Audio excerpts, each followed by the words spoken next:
99% students को ऐसा लगता है कि बोर्ड एग्जाम के अंदर टीचर्स उनकी आंसर शीट की हर एक लाइन के हर एक वर्ड को पढ़ते हैं। रेयरली ऐसा होता है कि मैं उत्तर पढ़ता हूँ। अगर आपने 6-7 पॉइंट लिखे हैं तो उसमें से एटलीस्ट 3-4 तो रेलेवेंट पॉइंट्स होने चाहिए। पूरा का पूरा सही है, 10 में 10। जबकि ये बहुत हद तक एकदम गलत है।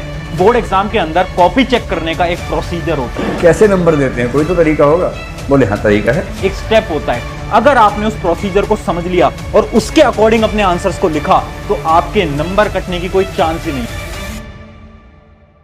सो हाय एवरीवन, मेरा नाम है Prashant, mentor of thousands of students, और आज आप सभी की सबसे बड़ी प्रॉब्लम बोर्ड एग्जाम का सलूशन लेकर आपके सामने आ चुका हूं। अगर इस वीडियो को पूरा देखते हो, गारंटी से बता देता हूं 10 से 15 नंबर बोर्ड एग्जाम के अंदर इंक्रीज होने वाले हैं।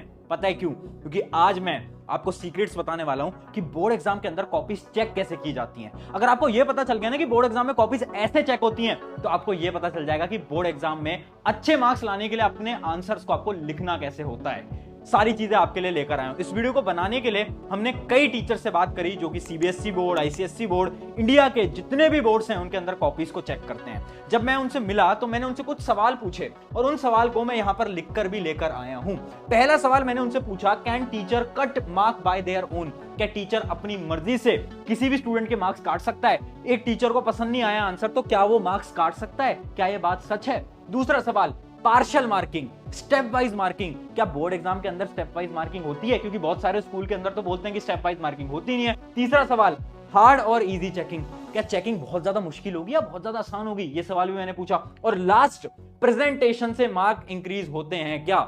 ये बड़ा इंपॉर्टेंट सवाल था। सब पूछते हैं अगर हम अच्छा सजा सजा के लिखेंगे तो क्या हमारे मार्क्स इंक्रीज होंगे? तो 4 सवाल पूछे और इन चारों सवाल के आंसर्स मैं आपको बताने वाला हूं। 5 टिप्स लेकर आया हूं बोर्ड एग्जाम की। 5 ऐसी टिप्स जो कि सीक्रेट टिप्स हैं। इनको अगर फॉलो करते हो 5 से 10 नंबर तो मिनिमम इंक्रीज होंगे ही होंगे। ठीक है, स्टार्ट करते हैं टिप नंबर 1 से। टिप नंबर 1 हमारी क्या बोल रही है? आंसर की। देखो ध्यान से सुनना। आपको ऐसा लगता है ना कि अगर एक टीचर को आपका आंसर पसंद नहीं आया तो आपके नंबर काट देगा, जबकि ये बिल्कुल गलत है। कोई टीचर बोर्ड एग्जाम के अंदर ऐसा नहीं कर सकता। हाँ, स्कूल के अंदर बिल्कुल ऐसा टीचर्स कर सकते हैं, बट बोर्ड एग्जाम के अंदर नहीं कर सकते। पता है क्यों? क्योंकि बोर्ड एग्जाम के अंदर आंसर की दी जाती है। हाँ, हर एक टीचर के पास आंसर की होती है। चाहे तुम सीबीएसई बोर्ड की बात करो, आईसीएसई बोर्ड करो, इंडिया के जितने भी बोर्ड्स हैं, सब टीचर्स को जब कॉपी चेक करते हैं तो उनको एक आंसर की मिलती है और उन्हें अपने पेपर को आंसर की के अकॉर्डिंग चेक करना होता है। वो अपनी मर्जी से चेक नहीं कर सकते। उन्हें सेट ऑफ रूल्स दिए जाते हैं कि ये रही आंसर की और इसके अकॉर्डिंग ही आपको चेक करनी है। और मैं आपको कुछ प्रूफ भी दिखा देता हूं। जैसे आंसर की है, ये सीबीएसई की आंसर की है। आप आपके जो भी बोर्ड है उसकी वेबसाइट पे आप जाओगे, वहां पर आपको आंसर की भी देखने को मिल जाएंगी। जैसे कि हमारी ये सीबीएसई की आंसर की है, ये हमारी क्लास 12 की केमिस्ट्री की आंसर की। तो आप देख सकते हो जैसे क्वेश्चन नंबर 21 का आंसर क्या होगा, 22 का क्या होगा, 23 का क्या होगा, 24 का क्या होगा, 25, ऐसे पूरा का पूरा लिख के आता है। ठीक है, एक और एग्जांपल दिखा देता हूं। ये एग्जांपल है हमारी क्लास 10 की साइंस का। तो आप देख सकते हो जैसे सेक्शन ए में एमसीक्यूज हैं, तो देखो एमसीक्यूज के भी सारे के सारे आंसर्स यहां पर लिखे हुए हैं, ए बी सी डी कौन कौन से आंसर्स होंगे। उसके अलावा सेक्शन बी के आंसर्स ये हैं और साइड में आप देखो तो मार्किंग भी दे रखी है। तो सब कुछ एक टीचर को मिलता है। ये है हमारा पहली चीज। अब बढ़ते हैं हमारा दूसरा और सबसे इंपॉर्टेंट पॉइंट, आपका सबसे बड़ा सवाल, स्टेप मार्किंग। इमेजिन करो आप मैथ का क्वेश्चन सॉल्व कर रहे थे, आधा तो आपका सही था और आधा आपका गलत, तो क्या आपके मार्क्स मिलेंगे? बहुत सारे स्कूल्स के अंदर क्या किया जाता है ना कि मार्क्स नहीं देते है ना स्टेप मार्किंग के। बट खुश हो जाओ क्योंकि बोर्ड एग्जाम के अंदर स्टेप मार्किंग होती है। स्टेप के भी नंबर आपको मिल रहे होते हैं, चाहे वो इंग्लिश हो, एसएसटी हो, मैथ हो, साइंस हो, कोई भी सब्जेक्ट हो, क्लास 12 के केमिस्ट्री, फिजिक्स, कोई भी सब्जेक्ट हो, स्टेप वाइज मार्किंग होती है। अब तो मुझसे प्रूफ मांगोगे कि आपको कैसे पता, तो चलो मैं दिखा देता हूं। आंसर की ये बोलती है कि स्टेप वाइज मार्किंग करनी पड़ेगी। देखते हैं, जैसे कि ये एक आंसर की है, ये है इंग्लिश की, ये है इंग्लिश की आंसर की। यहां पर ध्यान से देखना ऊपर क्या लिखा है, फॉर्मेट के 1 नंबर, कंटेंट के 2 नंबर और ऑर्गेनाइजेशन ऑफ आइडिया के 1 नंबर और एक्यूरेसी के 1 नंबर। मतलब जब ये किसका है, ये एक लेटर राइटिंग का सवाल है, तो टीचर्स को बोला जाता है अगर एक स्टूडेंट सिर्फ फॉर्मेट भी सही लिख के आता है ना तो उसको 1 नंबर तो देने पड़ेंगे। लिखा हुआ है, ये टीचर काट नहीं सकते, लिखा हुआ है। उसके अलावा अगर स्टूडेंट कंटेंट अच्छा लिखता है तो उसे 2 नंबर मिलने हैं। अगर उसके ऑर्गेनाइजेशन ऑफ आइडियाज अच्छे हैं तो उसको 1 नंबर। और एक्यूरेसी का मतलब ग्रामर, जो ग्रामर पार्ट होता है, अगर उसने ग्रामर सही से लिखी है, करेक्ट स्पेलिंग्स लिखी है, तो उसे 1 नंबर। तो ऐसे जो आपकी लेटर राइटिंग होती है वो डिवाइडेड होती है। ठीक है, तो अब ऐसा मत करना कि तुम्हें सवाल नहीं आ रहा तो तुम उसे छोड़ के आ रहे हो। एटलीस्ट फॉर्मेट भी लिखते हो ना, उसके भी 1 नंबर मिल रहे हैं यार, उसके भी 1 नंबर लिखने हैं, उस नंबर को क्यों खो रहे हो? लिख कर आओ, ठीक है। इसका एक और एग्जांपल दिखाते हैं, जैसे कि मैथ्स का आप देख सकते हो। मैथ्स का एक ऐसे अपना क्वेश्चन है, उस क्वेश्चन में अगर आप एक पार्ट भी सही करके आते हो ना, जैसे कि अगर आप एक छोटा सा पार्ट भी सही करके आते हो ना, तो आपको यहां पर दिखेगा उसके कितने नंबर है, आधे मार्क्स हैं। अगला पार्ट सही करा तो आधे मार्क्स, अगला पार्ट सही करा तो आधे मार्क्स, मतलब मार्क्स मिलते हैं स्टेप के, ठीक है। तो अब वो जो तुम डरते रहते हो, बार बार पूछते रहते हो यार बोर्ड एग्जाम आ रहे हैं, बोर्ड एग्जाम आ रहे हैं, डरो मत, घबराओ मत। बहुत सारे स्टूडेंट्स तो आधे टाइम डर में ही गुजार रहे हैं आज के समय पर। एक चीज मैं आपको बता रहा हूं, एक काम करना, अभी का अभी वीडियो पॉज करो और एक कमेंट लिख दो कि this exam will be best exam of my life. ये पता है मैं आपको क्यों लिखवा रहा हूं, ये मैं आपको इसलिए लिखा रहा हूं, अपने दिमाग को याद दिलाओ कि ये एग्जाम कोई बड़ा एग्जाम नहीं है, बोर्ड एग्जाम है, कर लेंगे यार, कोई मुश्किल एग्जाम नहीं है, तुम कर लोगे। लिखो कमेंट में, और जब भी डेली उठ रहे हो ना, शीशे के सामने जाकर खड़े हो और बोलो this exam will be best exam of my life, ये एग्जाम मेरी जिंदगी का सबसे बेहतरीन एग्जाम होगा। खुद से बोलो, खुद से बोलना पड़ेगा। तो ये थे हमारे 2 पॉइंट। अब बढ़ते हैं हमारे पॉइंट नंबर 3, जो कि है always right answer from NCERT. बहुत लोग इस पे शॉक हो गए होंगे, अभी इसके बारे में बात करते हैं, बट उससे पहले एक इंपॉर्टेंट चीज मैं आपको बता देता हूं। बहुत स्टूडेंट्स का ना बहुत बड़ा डाउट है कि भैया बोर्ड एग्जाम या तो स्टार्ट हो गए हैं या तो स्टार्ट होने वाले हैं। अब होता क्या है ना, जैसे कि मान लो रात के 10 बज रहे हैं, 11 बज रहे हैं और कोई कॉन्सेप्ट आपको समझ नहीं आ पाया, तो आप कंफ्यूज हो जाते हो, क्योंकि उस समय पर आपके कोई टीचर्स भी नहीं होते जो कि आपके जितने भी प्रॉब्लम्स वगैरह हैं वो क्लियर कर दें। तो उस समय पर आप क्या करो, उसी का एक सोल्यूशन मैं आपको बता रहा हूं, एक ऐप आपको रिकमेंड कर रहा हूं जो कि है फिलो ऐप। अब फिलो ऐप इतना शानदार ऐप है ना, क्योंकि इमेजिन करो रात के 10, 11, 12 बज रहे हैं और मैथ की एक प्रॉब्लम आपसे सॉल्व नहीं हो पा रही। अब आपको क्या करना है, फिलो ऐप पे जाना है। फिलो ऐप के अंदर आप 60 सेकंड के अंदर एक पर्सनल ट्यूटर से कनेक्ट कर जाओगे और जितनी भी आपकी प्रॉब्लम्स हैं वो ट्यूटर आपके साथ बैठ के आपकी सारी प्रॉब्लम्स को सॉल्व कर देंगे। सिर्फ इतना ही नहीं, इसके साथ साथ फिलो ऐप के अंदर आपको test series, previous year question, study material, बहुत सारी चीजें भी मिल रही होती हैं, ठीक है। तो मैं लिंक दे दूंगा डिस्क्रिप्शन के अंदर, ऐप जाकर ट्राई करो, डाउनलोड करो, और क्योंकि आप मेरे स्टूडेंट हो, एक कोड आपकी स्क्रीन पर आ गया होगा, इस कोड को लगाओगे तो इनके सब्सक्रिप्शन में आपको 10% ऑफ भी मिल जाएगा। चलिए अब बढ़ते हैं हमारी 3rd नंबर की टिप, जो कि है always right answers from NCERT. तुम शॉक हो गए होगे ऐसा मैं क्यों बोल रहा हूं। देखो सिंपल सी बात है, आपको ना आंसर की को मैं दिखाता हूं, उससे आप बहुत अच्छी तरीके से समझ पाओगे। जैसे कि एक आंसर की है, ये आंसर की जाती है आपके टीचर्स के पास जो कि आपकी कॉपी को चेक करने वाले हैं। अब जैसे कि एक क्वेश्चन है एसएसटी का, हम क्लास 10 की एसएसटी का एक क्वेश्चन देख लेते हैं। क्वेश्चन है describe the role of political parties. आपको बताना है पॉलिटिकल पार्टी का रोल, और आंसर की के अंदर आपके टीचर को यहां पर 7 से 8 पॉइंट दिए गए हैं, और लास्ट में देखो क्या लिखा है, एनी 5 पॉइंट्स।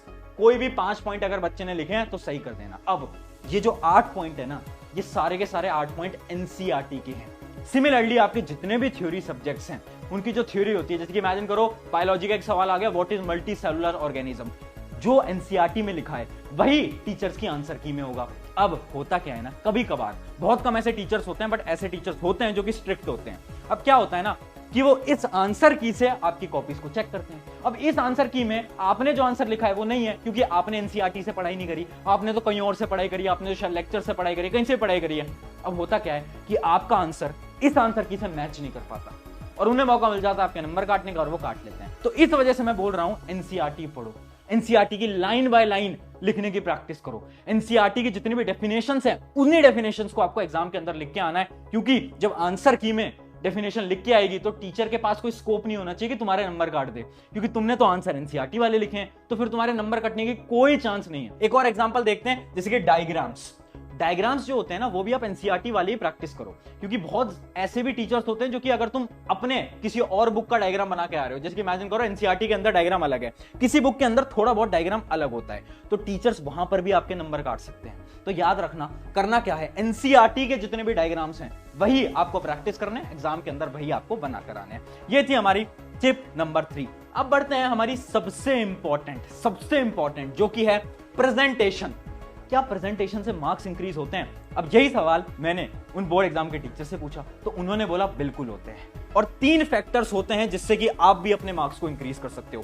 पहला फैक्टर है अटेम्प्ट पेपर इन ऑर्डर, एक ऑर्डर के अंदर पेपर को अटेम्प्ट करो। अब तुम सोच रहे होगे भैया हम तो पहले सेक्शन डी कर लेते हैं, सी कर लेते हैं, बी कर लेते हैं, हम तो किसी ऑर्डर में नहीं करते। अभी समझाता हूं, देखो आप किसी भी सेक्शन को कैसे भी अटेम्प्ट करो, जैसे कि आप इमेजिन करो आप पहले अटेम्प्ट करते हो सेक्शन सी, फिर करते हो डी, फिर करते हो बी, फिर करते हो ए, है ना, इसमें कोई दिक्कत नहीं है, बट आपको क्या करना पड़ेगा कि जैसे आपने सेक्शन सी स्टार्ट करा ना, मान लो सेक्शन सी 21 क्वेश्चन से स्टार्ट हो रहा है, 21st क्वेश्चन से स्टार्ट हो रहा है। अब जो सेक्शन सी के अंदर जितने भी सवाल हैं उन सारे सवालों को एक ऑर्डर में करना, 21 फिर 22 फिर 23 ऐसे करना, है ना। ऐसे नहीं कि सेक्शन सी स्टार्ट कर दिया उसके अंदर पहले 23 कर रहे हो फिर 21 कर रहे हो फिर 27 कर रहे हो, ऐसे मत करना। ऐसे करोगे नंबर कटेंगे, टीचर्स ने साफ बोला है। चलिए ये थी अपनी पहली प्रेजेंटेशन टिप। दूसरी क्या है, लास्ट पेज फॉर रफ। देखो जो भी आपके न्यूमेरिकल सब्जेक्ट्स होते हैं, बहुत सारे स्टूडेंट्स क्या करते हैं, जो आपकी आंसर शीट होती है उसके राइट साइड में एक ऐसा बॉर्डर बनाते हैं और यहीं पर ही कैलकुलेशन करने लग जाते हैं, जबकि आपको दिख रहा होगा। अब ये जो चीज होती है ना, ये आपके पेपर को बहुत बेकार बनाती है, प्रेजेंटेशन बहुत खराब कर देती है। आपको ऐसे नहीं करना है, इस बच्चे की तरह आपको नहीं करना है। आपको क्या करना है, आपको जो लास्ट के 2 पेजेस हैं उनके ऊपर रफ हेडिंग डालनी है और वहां पर आपको जितने भी रफ काम करना है वहां करो, उस पर आप कुछ भी करो, कोई फर्क नहीं पड़ता, कोई टीचर नहीं देखता। बट ऐसे मत करना प्लीज, ऐसे करोगे ना तो बहुत इंप्रेशन बेकार जाता है। ऐसा मैं नहीं बोल रहा, ऐसा टीचर्स बोल रहे हैं कि इंप्रेशन बहुत बेकार जाता है और कहीं ना कहीं उन्हें उतना मजा नहीं आ पाता। ठीक है, आगे बढ़ते हैं। और ये हमारी प्रेजेंटेशन की लास्ट टिप जो कि है कीवर्ड स्ट्रैटेजी। देखो कीवर्ड स्ट्रैटेजी मैं आपको बहुत बार बता भी चुका हूं, है ना। अगर आपने वो वीडियो नहीं देखी है how to write answers like a topper, तो उस वीडियो को देख लेना। ये जो अपनी कीवर्ड स्ट्रैटेजी होती है ना, इसके अंदर देखो आपको क्या करना होता है, मैं आपको एक बार दिखा भी देता हूं। जैसे कि एक आंसर है, ये एक टॉपर बच्चे की आंसर शीट है। अब आपको क्या करना होगा, जितने भी इंपॉर्टेंट वर्ड्स है ना आंसर्स में से, उनको मार्क करना है, उनको हाईलाइट करना है पेंसिल से। जैसे कि ये लिख रखा है इसने न्यूरोट्रांसमीटर, क्यों मार्क करा है ये इसलिए मार्क करा है ताकि जब एक एग्जामिनर इसकी कॉपी चेक कर रहा होगा ना तो डायरेक्टली देखेगा, अच्छा इस बच्चे ने न्यूरोट्रांसमीटर लिखा हुआ है, ठीक है, मतलब इसको तो आता है आंसर। और यहीं पर ही वो टिक करेंगे और वो आगे बढ़ जाएंगे। ठीक है, वो पूरा आंसर ही नहीं पढ़ेंगे, वो लाइन टू लाइन ही नहीं पढ़ेंगे। इससे क्या फायदा होगा, अगर आपका आंसर थोड़ा बहुत गलत भी होगा तो भी नंबर बेटा पूरे मिल जाएंगे। बड़ी शानदार टेक्निक है कीवर्ड स्ट्रैटेजी। अगर इसको पूरा जानना है, how to write answers like a topper, please उसको जाकर देख लो, बहुत इंपॉर्टेंट वीडियो है। अब बढ़ रहे हैं हमारी फाइनल टिप की तरफ और ये है उन सब बैक बेंचर्स के लिए जो कि परेशान है, जिनको लग रहा है बोर्ड एग्जाम में कुछ नहीं हो पाएगा। देखो लास्ट टिप है, टीचर्स आपको पास करने की कोशिश करेंगे। हाँ मेरे दोस्त, सही सुन रहे हो, हर एक टीचर चाहेगा कि आप पास हो। तुम्हें ऐसा लग रहा है ना बोर्ड एग्जाम के अंदर तो भैया टीचर्स फेल कर सकते हैं, मेरी तो प्रिपरेशन नहीं है, मेरे तो सिलेबस नहीं हुआ है। डरो मत, टीचर्स आपको पास करने की कोशिश करते हैं। मैं इतने टीचर से बात करता हूं, सब बोलते हैं कि हम तो खुद चाहते हैं कि बच्चा पास हो जाए। तो उसके लिए तुम्हें क्या करना है, एक 1-to-1 टिप दे रहा हूं, है ना, ध्यान से सुनना। इमेजिन करो एक सवाल है जो तुम्हें नहीं आ रहा है ना, कुछ भी जो भी तुम्हें उस चैप्टर से रिलेटेड आता है वो लिख कर आ जाओ। तुम्हें पता चल गया ये जो क्वेश्चन है इस चैप्टर का है, उस चैप्टर से रिलेटेड लिख कर आओ। जो भी तुम्हें आता है अनाप शनाप लिखे आओ, जो भी तो उस चैप्टर से रिलेटेड आता है तुम्हें लिख कर आना पड़ेगा। उससे पता क्या होगा, इमेजिन करो आप अगर कहीं पर फेल हो रहे होगे, अगर आपके मार्क्स कम आ रहे होंगे, तो टीचर्स क्या करेंगे, आपका आंसर थोड़ा बहुत गलत भी होगा ना तो उसके अंदर आपको 1 नंबर या फिर आपके 1.5 नंबर ऐसे कुछ मिल जाते हैं, आधे 1 नंबर मिल जाते हैं। करना क्या है, किसी भी आंसर को नहीं छोड़ना है। और यही टॉपर करते हैं, टॉपर किसी भी आंसर को नहीं छोड़ते, वो सारे आंसर को अटेम्प्ट करके आते हैं। तो ये थी हमारी 5 tips. I hope in 5 tips से आपकी मदद हुई होगी। और एक कमेंट आपको करने को बोला था, याद है क्या, this exam will be best exam of my life. उस कमेंट को फटाफट से कर दो। अगर इस वीडियो ने आपकी मदद करी है तो अपने एक दोस्त के साथ शेयर कर देना इस वीडियो को। और बस इतना बोलूंगा कि यार बोर्ड एग्जाम कोई बड़ी चीज नहीं है और ये एग्जाम बहुत शानदार होगा, आपके बहुत अच्छे मार्क्स आएंगे, ट्रस्ट मी। मैं बहुत सारे बच्चों को हर साल देखता हूँ, डरते हैं बोर्ड एग्जाम से, बट कुछ होता नहीं है, बहुत आसान एग्जाम, बहुत अच्छे मार्क्स लेकर आने वाले हो। ट्रस्ट रखो और खुद से हर रोज बोलो, this exam will be best exam of my life. शुक्रिया एवरीवन, मेरा नाम है प्रशांत, मिलते हैं नेक्स्ट वीडियो के अंदर।